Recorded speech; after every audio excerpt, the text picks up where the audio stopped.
خاوەنی دوکانە سوتاوەکانی بازاڕی لەنگە گلەییان هەیە. بارانی چەند ڕۆژی ڕابردوو بەنداوەکانی بژاندۆتەوە. بەشە خۆراکی مانگی دوو بە سستیدا بەشەکرێت. سڵاوتان لەبێت.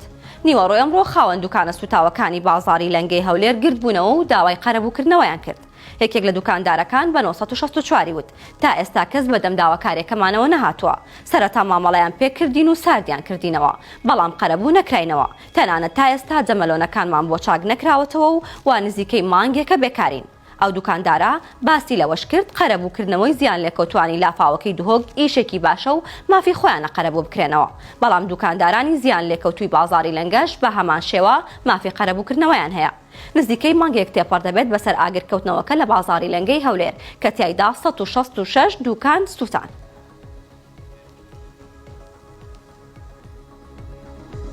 بارانی چەند ڕۆژی ڕابردوو ئاستی بەنداوەکانی بژاندۆتەوە و سەرجەم ئاوی گلدراوی بەنداوە گەورە و بچووکەکانی هەرێم زیاتر لە 5 ملیار مەتر سێجایە کە زۆرترینی لە بەنداوی دوکان گلدراوەتەوە. ئەکرەم ئەحمەد بەڕێوەبەری بەنداو و کۆگاکانی ئاو لە هەرێمی کوردستان بە 964 وت بەنداوی دوکان کە 7 ملیار مەتر سێجا دەگرێت تا 2 ڕۆژ لەمەوبەر 2 ملیار و 900 میلیۆن مەتر سێجا ئاوی گلداوەتەوە. بەنداوی دەربەندی خان کە لە دوای دوکان دووەم گەورەترین بەنداوی هەرێمی کوردستانە لە کۆی 2 ملیار و 500 میلیۆن مەتر سێجا 2 ملیار و 150 میلیۆن مەتر سێجا ئاوی لێ گلدراوەتەوە. بەنداوی دهۆک کە تەنیا توانای گلدانەوەی 52 میلیۆن مەتر سێجا ئاوی هەیە تاکو 2 ڕۆژ لەمەوبەر 46 مەتر میلیۆن سێجا ئاوی لێ گلدراوەتەوە.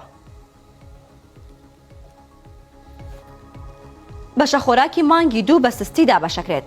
964 پرسیاری هۆکارەکەی لە بەڕێوەبەری بازرگانی خۆراکی سلێمانی کرد. ئەویش وتی پەیوەندی بە دروستکردنی کارتی بانکی بریکارەکانەوە هەیە.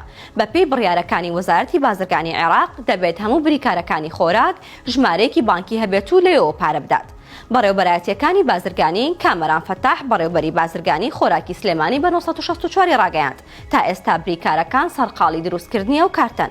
هەر بریکارێکیش کارتەکەی دروست بکات و بێتە بەڕێوەبەرایەتیەکەمان مادەکانی بۆ ڕەوانە دەکرێت بۆ ئەوەی دابەشی بکات. وتیشی بابەتەکان گەیشتون و لە کۆگاکاندایە، بەڵام بەبێ ئەو کارتە بانکیانە بریکارەکان ناتوان بەشە خۆراکەکان هیچیان وەربگرن، چونکە بریکاری بەختایە و دەبێت بریکارەکان بە هەژماری بانکی پارەکانیان ڕادەست بکەن.